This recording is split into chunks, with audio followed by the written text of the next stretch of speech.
So a very beautiful moment, dear students. Hope you are keeping safe at home.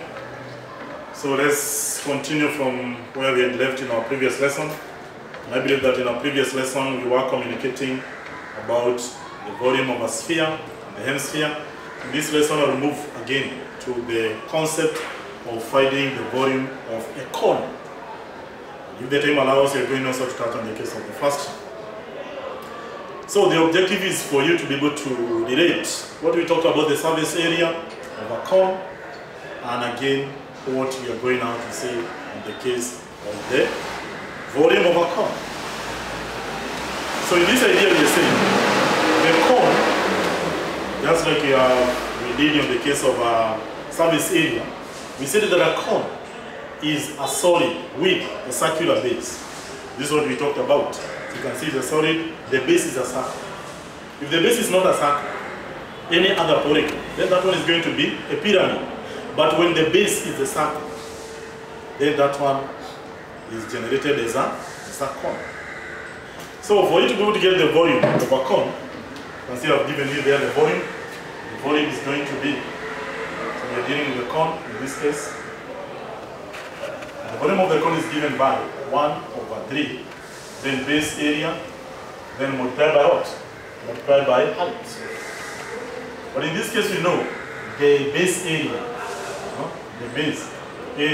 is a circle. So if it's a circle, we know how we find the area of a circle, which is given as pi r squared. So meaning now the volume of the cone is now down to 1/3, then pi r squared. So once you have that one, then any question that you're going to be given, you'll be able to navigate and you come up with the volume of that cone, as you're going to see in my examples there. So in my example number 1, given you the concept I'm told, calculate the volume of a cone, calculate the volume of a cone. Then in this cone, I've given you some dimension. Now I've told you that the height is 12 centimeter.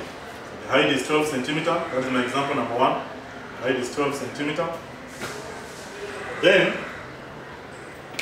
and the length of the slant height.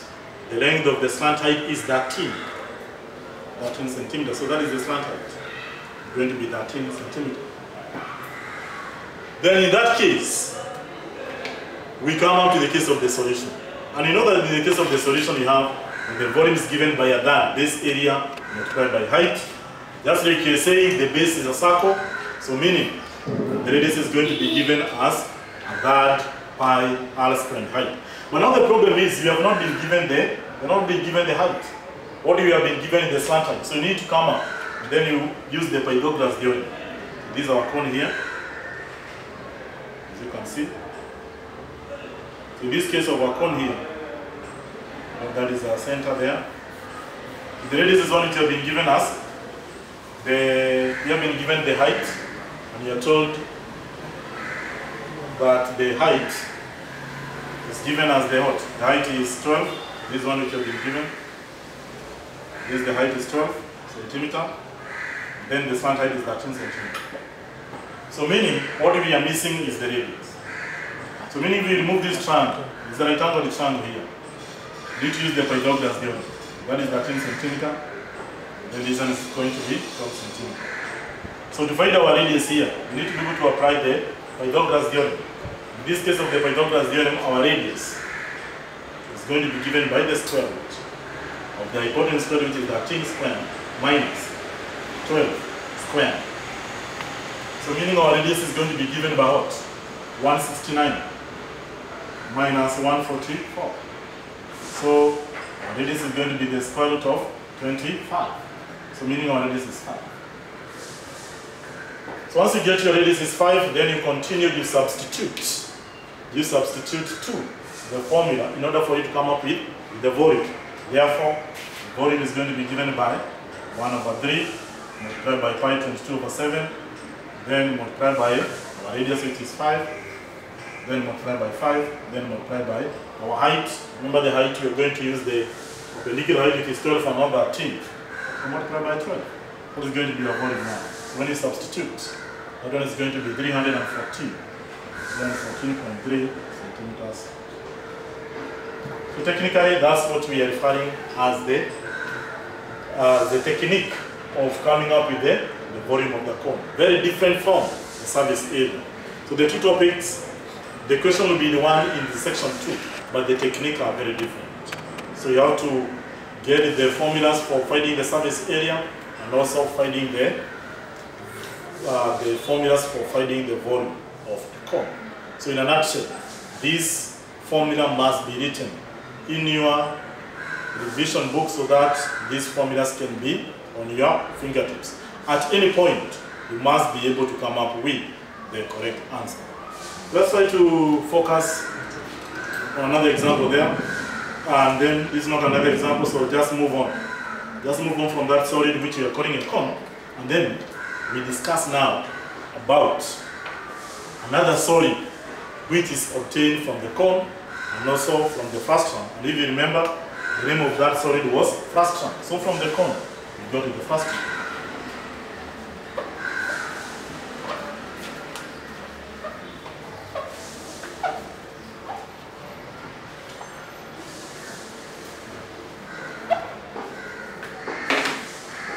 So when you come to our surface, the frustum there,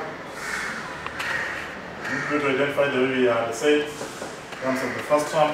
And we say that the frustum is generated from the pyramid or from the cone. That's what we say. Remember. So these two of them, they generate the frustum in two scenarios. So this one, pyramid, you get this. Then again, in that case, you get this one. In terms of the first term, we are talking about the two parts. This one and this one. So this cone, this first term, generates from this. So when you cut this top part of a cone and then you remove it, the part that's going, the bottom part that's going to remain is this one. Then this one we are calling as the first term. So how do you get the volume of the first term? Again, this one is the pyramid.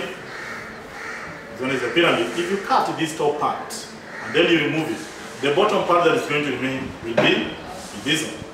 This is what we are calling out the first term, again generated from the pyramid.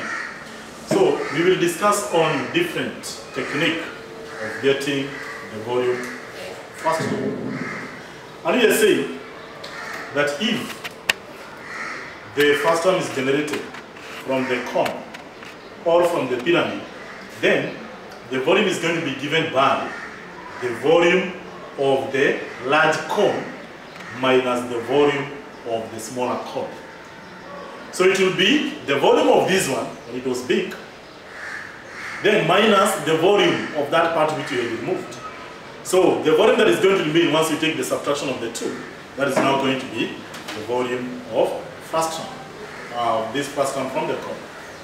So meaning this one, it is not going to be maybe a more work like we did in the case of the surface area, was just getting the volume and then we take out the subtraction, as you are going to see in my example. So in example number 1, what is the examiner telling us there? So you are told that the frustum of the base radius 2 cm. Frustum, the base radius 2 cm, and then the height is 3.6 cm. The base radius is 2 centimeters, then the height is 3.6 cm. Then if the height of the cone from which it was cut was 6 cm, then there are some notion we have been told. Then we are told, calculate the radius. Calculate the radius of the top circle. Then once you calculate the radius of the top circle, you are told to calculate the volume of the first term. So, the first term is of this nature.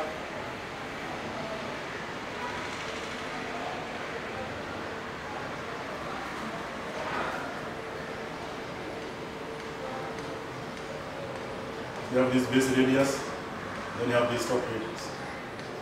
And we are told in our question that the first term of the base radius 2 cm, so that is 2 cm is the base radius. Then we are told The height of this frustum again is what? 3.6. 3.6 centimeter. Then again you are told the height of the cone from which to start from. So you need to extend that you get the whole height.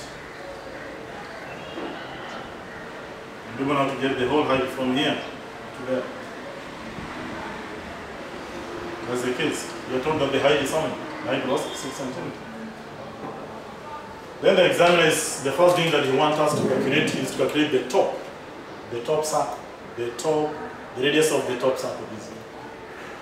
Because this radius will assist us in getting the radius of the volume of the bigger cone minus the volume, the smaller cone to remain the volume of the first one. So the diagram is there. That's what you're talking about. These two graphs cannot be the same. So meaning here we have to use the knowledge of the similarity and enlargement. When we use the knowledge of the similarity and enlargement, we will come up with the concept of this height. So maybe this one you can be able to navigate, and then you say if this one is 3.6, then you can be able to get this height. This is going to be 6. 6 minus 3.6 again is 2.4. So meaning, using the knowledge of the similarity and enlargement, we can be able to come up with this radius. And maybe that one I'm going to be showing you in my next part of the video. I'm out.